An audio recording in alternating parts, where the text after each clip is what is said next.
Bayangkan jika kamu jadi aku. Semua orang menganggapku hebat. Mereka bilang aku cantik. Mereka bilang aku baik. Mereka bilang aku beruntung. Terlahir dalam keluarga bahagia. Disayangi, diperhatikan, dicintai. Kata-kata pujian keluar deras dari bibir sanak saudaraku ketika kita bertemu. Dari kecil hingga kini usiaku bukan anak-anak lagi.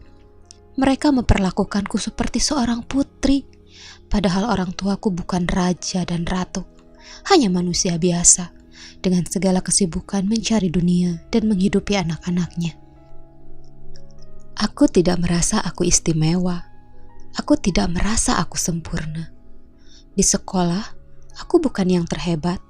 Aku bahkan tidak pernah mendapat ranking 3 besar. Aku benar-benar hanya manusia biasa. Aku tidak tahu apa yang membuat mereka mengistimewakan aku dibandingkan saudara-saudaraku. Bahkan paman, bibi, mereka mengatakan seandainya aku anak mereka, mereka pasti bahagia. Dan celakanya, mereka mengatakan itu di hadapan anak kandung mereka. Aku dapat merasakan tatapan kebencian saudara-saudaraku. Walaupun aku hanya bisa tertunduk mendengar pujian dari orang tua yang seharusnya membanggakan anaknya, bukan aku. Aku adalah seorang putri di mata keluarga besarku. Walaupun aku bukan apa-apa, bukan siapa-siapa. Ya, aku tahu, karena aku cucu perempuan pertama di keluarga besarku.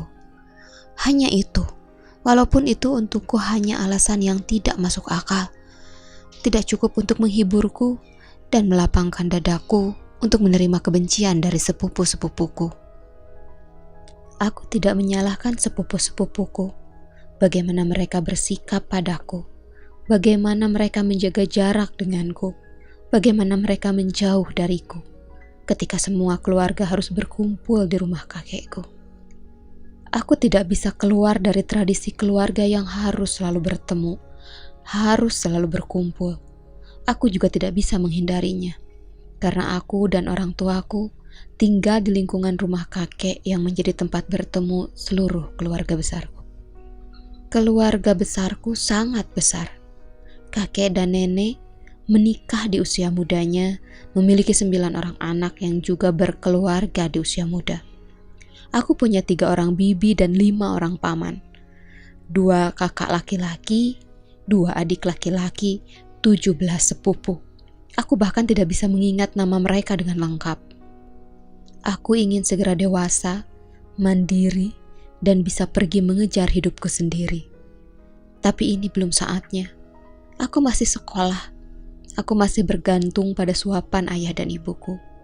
Aku memiliki mimpi tinggi tentang menjadi diriku, menggapai cita-citaku, menjadi pegawai kantoran yang menghidupi diriku sendiri, tinggal sendiri, impian tentang bahagiaku sendiri. Aku tahu seberapa besar rasa tidak suka saudara-saudaraku. Aku tahu pasti itu. Aku hanya berpura-pura tidak peduli, berpura-pura tersenyum tanpa dosa, menyapa mereka tanpa mengharapkan jawaban dengan senyuman, karena aku sudah terbiasa dengan mereka dan tatapan tajam mereka. Aku tahu bagaimana rasanya dibanding-bandingkan dengan kepastian kalah pada akhirnya. Pasti sakit, pasti sedih, pasti tak ada harapan, dan pasti tidak mau dibanding-bandingkan. Sama, aku juga tidak mau. Aku juga tidak butuh perbandingkan. Menang kalah pun aku tidak mau. Sampai pada suatu hari, sikap mereka berubah. Sasha dan Rania adalah 2 sepupuku dari bibi termuda. Mereka mendekatiku, menyapaku dan tersenyum ramah padaku. Aku tidak tahu kenapa. Apa karena hari ini semua berkumpul merayakan ulang tahun kakekku? Apakah karena mereka tengah bahagia? Intinya mereka berubah karena alasan yang aku tidak tahu. Aku sedikit berharap mereka berubah karena mengerti perasaanku yang sebenarnya, atau karena mereka mengenalku dengan sesungguhnya. Sampai pada waktunya aku tahu Percakapan bibi keduaku dengan anak perempuannya yang kudengar secara tak sengaja membuka semuanya. Mama kenapa sih sama Cici baik banget? Anak mama tuh aku apa Cici sih? Tante Angel juga sama, semua sama, baik banget sama Cici. Sekarang Sasha juga ikut-ikutan kayak mama. Gerutu Jessica yang kudengar saat dia dan mamanya berada di dapur. Mereka tidak tahu aku ada di balik tembok. Tadinya aku berniat mengambil makanan tambahan untuk semua orang yang tengah berkumpul. Memangnya kenapa? Dia saudaramu. Bukan itu maksudnya. Siapa yang gak tahu Cici itu saudara? Seharusnya kamu bersyukur kamu bukan Cici. Maksud mama? Kamu tahu kenapa semua orang menyayangi Cici lebih dari yang lain? Mamanya yang bertanya balik tentu membuat Jessica bingung. Aku pun sama. Ini aku juga yang ingin tahu. Karena dia Cici, dia tak akan bisa keluar dari rumah ini. Dia cucu pertama keluarga ini.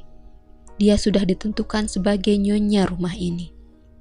Begitu dia keluar SMA, dia akan dinikahkan dan tinggal di rumah ini untuk selamanya. Itu alasannya. Kalau ada istilah terkejut seolah tersambar petir, aku akui itu.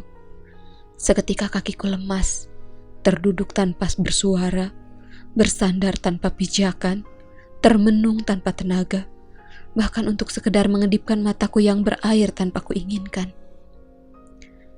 Aku merasa sekelilingku gelap seketika, seolah kabut hitam memutari tubuhku, mengoyak hatiku. Aku tahu ada banyak aturan dalam keluarga besarku, aturan baku yang tak bisa diubah waktu, yang tak bisa dihindari, bukan hukum dengan ancaman penjara, tapi lebih dari itu, tak bisa dihindari, tak bisa dijauhi, hanya harus ditaati.